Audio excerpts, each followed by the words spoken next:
Title of this section is Data Architecture in Spring 5. In this section, you will learn about Spring Data and Spring Repository, their designs and implementations in order to meet current data access needs in enterprise applications. You are going to cover different Spring Data Access related topics to reach the goal of this section. In video 2.1, you will explore Spring Data Design and its features. In video 2.2, you will learn about the implementation of Spring Data Repository, its interfaces, and other design requirements. In video 2.3, you will look into the design of Spring NoSQL and its implementation.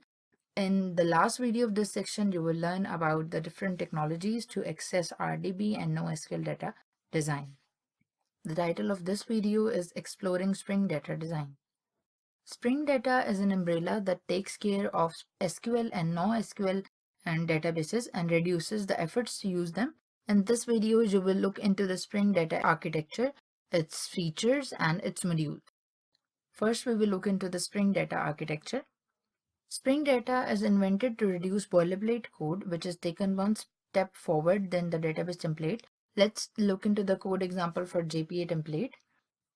Although Spring hides the creation entity manager in the JPA template, but the problem is still we have to maintain a DAO layer, which in our example is the customer class. This is the customer class which we have defined using entity annotation in the JPA template. In this class, we have defined an auto-generated ID and first name and last name. We have created a constructor which is protected, and also only JPA template can access this constructor, which is the default constructor. And for our own SES, we have created another constructor with the two parameters. Then we have defined an interface for our query, which is find by last name query, which is returning a collection of customers. Then in our Spring Boot application, we are just creating some customers over here. We are creating new customers, logging their data to the command line. We are using a find by all query. We are using find by last name query. Now let's run this code first. Here you can see the JPA is initializing entity manager factory in the backend, and this is our output for our customers in our application. So this is how JPA template work. We need to define code for each entity separately. It provides CRUD operations for each entity. CRUD operations are similar in nature. You have framed it in your mind, but still we have to write or copy and paste code over and over for different entities. Like we want to define data for an entity, let's say consumer, then we need to define one more class with almost same code.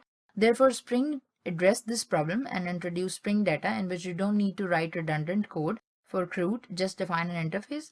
Spring will handle the actual implementation itself. Spring Data is a high-level Spring source project whose purpose is to unify and ease the access to different kinds of persistent stores, both relational DBMS and NoSQL data stores, for example, MongoDB, JPA, JDBC, Neo4j, etc. With every kind of persistent store, your repositories, also known as data access objects, and typically offer CRUD operations on single domain objects, finder methods, and sorting and pagination. Spring Data provides generic interfaces for these aspects, which are the CRUD repository and paging and sorting repository, and as well as for persistent store specific implementation. With Spring Data repositories, you only need to write an interface with finder methods defined according to a given set of conventions, which may vary depending upon the kind of persistent stores you are using. Spring Data will provide an appropriate implementation of that interface at runtime.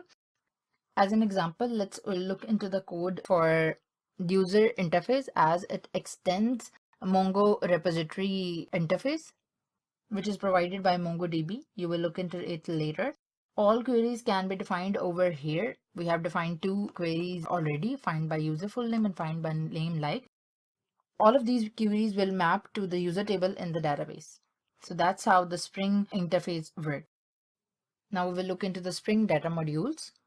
Spring Data provides different core and community modules. First one is Spring Data Commons project. It applies core Spring concepts to the development of solutions using many relational and non-relational data stores. Let's look into the code for core data module. There is a CRUD repository interface which provides sophisticated CRUD functionality for the entity class that is being managed. On the top of root repository, there is a paging and sorting repository, which adds additional methods to ease paginated access to entities. It can return an iteratable object or the page object. For example, if we want to access a user by a page size of 20, Spring Boot application, we can just initialize a paging and sorting repository.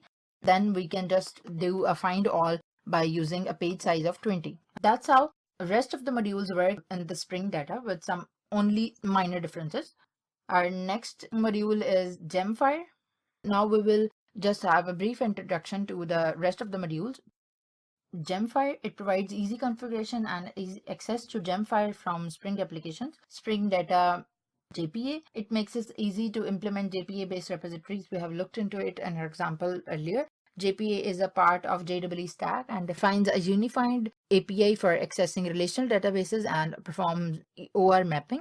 Spring Data JDBC, it also provides us JDBC-based repositories. And Spring Data Key Value, it provides map-based repositories and SPIs to easily build a Spring Data module for key value stores.